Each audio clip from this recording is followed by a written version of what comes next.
ಸಮಸ್ಯೆ ಆಗದಂತೆ ನೋಡ್ಕೊಳ್ತೇವೆ ಅಂತೇಳಿ ಮಾಜಿ ಶಾಸಕರು ಭರವಸೆ ಕೊಟ್ಟಿದ್ರು. ನೋಡಿ, ಅವರು ಮಾಜಿ ಶಾಸಕರು ಯಾವ ಆಧಾರದ ಮೇಲೆ ಇದನ್ನು ಹೇಳಿದ್ದಾರೆ ಅಂತ ಗೊತ್ತಿಲ್ಲ. ಇಲ್ಲಿಯೂ ಕೂಡ ಗ್ಯಾಸ್ ಇಲ್ಲ. ಕಸ್ಟಮರ್ಸಿಗೆ ಇವತ್ತು 35ರಿಂದ 40 ದಿವಸಕ್ಕೆ ಒಂದು ಸಿಲಿಂಡರ್ ಸಿಗ್ತದೆ.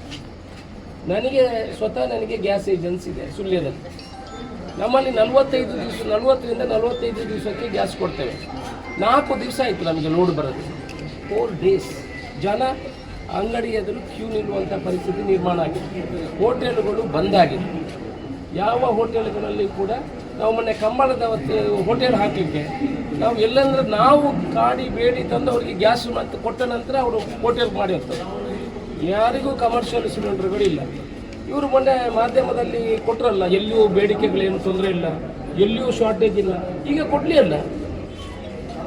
ಈ ಪರಿಸ್ಥಿತಿ ಎಲ್ಲಾದರೂ ಕೇಂದ್ರದಲ್ಲಿ ಕಾಂಗ್ರೆಸ್ ಸರ್ಕಾರ ಇದ್ದು BJP ಅಪೋಸಿಷನ್ ಇದ್ದರೆ ಇವತ್ತು ಸಿಲಿಂಡ್ರನ್ನು ಹೆಗ್ಲಲ್ಲಿ ಇಟ್ಕೊಂಡು ಇಡೀ ರೋಡಲ್ಲಿ ಓಡಾಡ್ತಾ ಇದ್ರು.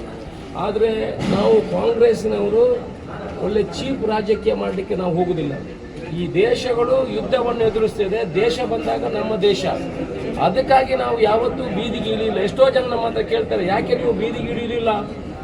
ನಾವು ದೇಶದ ಹಿತರಕ್ಷಣೆಯಿಂದ ನಾವು ಬೀದಿಗಿಳಿದಿಲ್ಲ. ಆದರೆ ಗ್ಯಾಸ್ ಸಪ್ಲೈ ಮಾಡೋದು ಯುದ್ಧಕ್ಕೂ ಏನು ಸಂಬಂಧಗಳು ಕಡಿಮೆ. ಅಷ್ಟು ಈಗ ಒಂದು ಯುದ್ಧ ಆಗೋದು ಬೇರೆ ಬೇರೆ ದೇಶದಲ್ಲಿ. 2 ದಿವಸದಲ್ಲಿ ನಮ್ಮ ಹತ್ರ ಗ್ಯಾಸ್ ಶಾರ್ಟೇಜ್ ಆದರೆ ನಾನು ಹೇಳೋದು, ಭಾರತ ದೇಶ ಇನ್ನೊಂದು ದೇಶದ ಯುದ್ಧ ಮಾಡಿದರೆ ಏನಾಗ್ಬೋದು ಪರಿಸ್ಥಿತಿ? ಹಾಗಾದರೆ ನಮ್ಮ ಹತ್ರ ಸ್ಟೆಬಿಲಿಟಿ ಇಲ್ವಾ? ನಮ್ಮ ಹತ್ರ ಸ್ಟಾಕೇ ಇಲ್ವಾ? ನಾವು ಏನು ತಯಾರಿ ಇಲ್ವಾ? ಎಷ್ಟು ಹೇಳಿದ್ರೆ ಏನು? ಊಟ ಮಾಡಲಿಕ್ಕೆ, ಕುಡಿಲಿಕ್ಕೆ ನೀರು, ಕರೆಂಟು ಇದು ಇಲ್ಲದಿದ್ದರೆ ಏನು ಯುದ್ಧ ಮಾಡಲಿಕ್ಕೆ ಆಗ್ತದ? ನಾನು ಹೇಳುವಂಥದ್ದು, ಇವರು ಮಾಧ್ಯಮದ ಮುಂದೆ ಹೇಳುವಾಗ ಸ್ವಲ್ಪ ಆಲೋಚನೆ ಮಾಡಿ ಹೇಳಿ ಸ್ವಲ್ಪ. ಸರಿ, ಯಾವುದು ತೊಂದರೆಗಳಾಗಿದೆ, ನಾವೆಲ್ಲ ತೊಂದರೆಗಳನ್ನು ಫೇಸ್ ಮಾಡಲಿಕ್ಕೆ ರೆಡಿ ಇದೆ. ಹೋಟೆಲ್ನವರು ಉದ್ಯೋಗ ಇಲ್ಲದೆ ಎಲ್ಲೆಲ್ಲಿ ಹೋಗುವಂಥ ಆಟೋ ಚಾಲಕರು ಗ್ಯಾಸ್ ಇಲ್ಲದೆ ಪಡೆದಾಡುವಂಥ ಪರಿಸ್ಥಿತಿ ಬಂದಿದೆ. ಆದರೂ ಎಲ್ಲಿಯೂ ತೊಂದರೆ ಇಲ್ಲ, ನಾವು ಬೇಕಾದಷ್ಟು ಕೊಡ್ತೇವೆ. ಯಾಕೆ ಮಿಸ್ಗೈಡ್ ಮಾಡ್ತೀರಾ? ಇದ್ದದನ್ನು ಇದ್ದಾಗೆ ಹೇಳಿ. ನಾವೇನು ಯುದ್ಧದ ಸಮಯದಲ್ಲಿ ಈ ಥರದಲ್ಲಿ ನಾವೇನು ಸ್ಟ್ರೈಕಿಗೆ ಹೋಗುವುದಿಲ್ಲ. ಅದು ಗ್ಯಾಸ್ ಕೊಡುವಂಥದ್ದು ಏನು ಯುದ್ಧಕ್ಕೂ ಅದಕ್ಕೆ ಸಂಬಂಧಗಳಿಲ್ಲ. ಬೇರೆ ದೇಶದಿಂದ ತರಿಸಿಕೊಡ್ಬೋದು. ಅದು ನಮ್ಮಲ್ಲಿ ಮಾತ್ರ ಯಾಕೆ ಶಾರ್ಟೇಜು?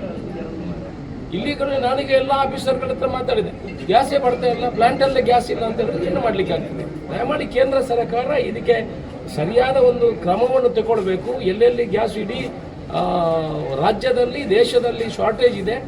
ಆನಂತರ ಇದರ ಜೊತೆಗೆ ನಿಮಗೆ ರಸಗೊಬ್ಬರ ನಮ್ಮ ಕೃಷಿಗೆ ಬೇಕಾಗುವಂಥ ಗೊಬ್ಬರ ಕೂಡ ಶಾರ್ಟೇಜ್ ಆಗ್ತಾ ಇದೆ. ಯೂರಿಯಾ ಯಾವುದು ನಿಮಗೆ ಸಿಗುವುದಿಲ್ಲ, ನೋಡ್ಕೊಳ್ಳಿ. ಅದರಿಂದ ಇದಕ್ಕೆ ಕಾರ್ಯಪ್ರವೃತ್ತರಾಗಬೇಕು ಕೇಂದ್ರ ಸರ್ಕಾರ. ಎಲ್ಲ ವ್ಯವಸ್ಥೆಗಳನ್ನು ಮಾಡಬೇಕು. ರೈತರಿಗೆ ತೊಂದರೆ ಆಗಬಾರ್ದು, ಗ್ಯಾಸಿನ ತೊಂದರೆ ಆಗಬಾರ್ದು. ಕೂಡಲೇ ವ್ಯವಸ್ಥಿತ ಈ ಥರ ಸುಳ್ಳು ಹೇಳಿಕೆಗಳನ್ನು ಕೊಡುವುದು ನಮ್ಮ ಲೀಡರ್ಗಳು ಸ್ವಲ್ಪ ನಿಲ್ಲಿಸಬೇಕು.